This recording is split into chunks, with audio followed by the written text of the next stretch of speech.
Oke, berikutnya adalah tadi kan saya menjelaskan tentang penurunan persamaannya ya dari persamaan sebelumnya min delta konsentrasi A dibagi delta T sama dengan K dikali konsentrasi A. Kalau Anda ingin tahu, tiba-tiba saya kemudian menjelaskan bahwasanya hasil integralnya adalah len A sama dengan min KT tambah len A0 atau len A sama dengan len A0 min KT. Bagaimana penurunan persamaannya itu Anda bisa lihat di halaman 37 buku Chang ya, buku Chang yang terkait genetika kimia halaman 37. Di situ dijelaskan bagaimana penurunan persamaan dari min delta konsentrasi A bagi delta T sama dengan K konsentrasi A kemudian menjadi len A sama dengan min K kali T tambah len A0. Mungkin ada pertanyaan juga ya, kenapa sih kok harus dibuat menjadi persamaan garis lurus? Kenapa kok nggak pakai persamaan yang sebelumnya? Karena jadi pada dasarnya ya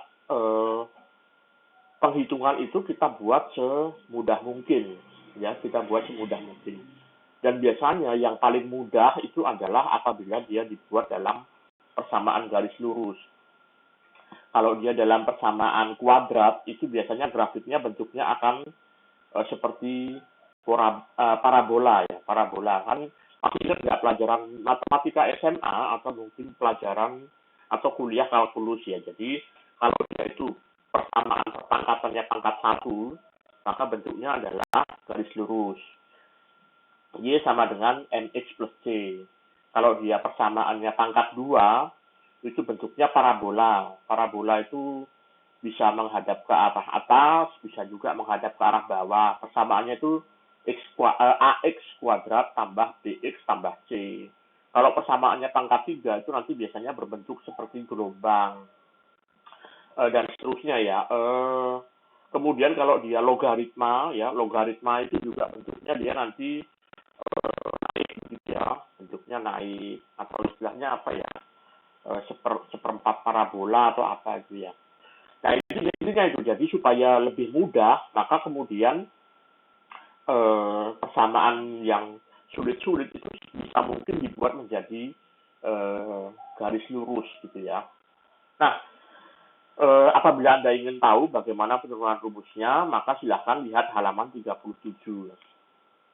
Tugas bagi Anda, meskipun ini tidak usah dikumpulkan, tidak apa-apa ya. Kita lihat halaman 39, contoh 14.3. Itu silakan dibaca urut-urutannya, kemudian kerjakan juga latihannya, ya. Tapi tidak usah dikumpulkan, tidak apa-apa.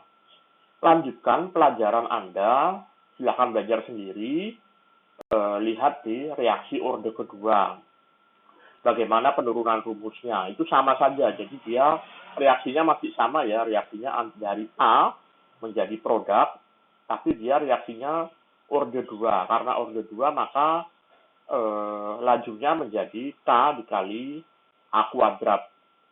Perhatikan juga bagaimana penurunan rumusnya sehingga sampai mendapat persamaan yaitu untuk orde 2 itu adalah seper konsentrasi A itu akan sama dengan seper konsentrasi A0 ditambah dengan KT. Oke, kerjakan juga latihan-latihannya ya. Saya anggap Anda sudah cukup dewasa sehingga bisa melakukan sendiri. Apabila ada pertanyaan, silahkan tuliskan di kolom komentar, tuliskan NIM, kemudian tuliskan pertanyaan Anda. Oke, saya harap Anda sudah cukup paham untuk reaksi orde 1 dan juga mungkin orde 2. Di video berikutnya kita akan melanjutkan perkuliahan ke waktu paruh atau T setengah. Oke, silakan dilihat video berikutnya.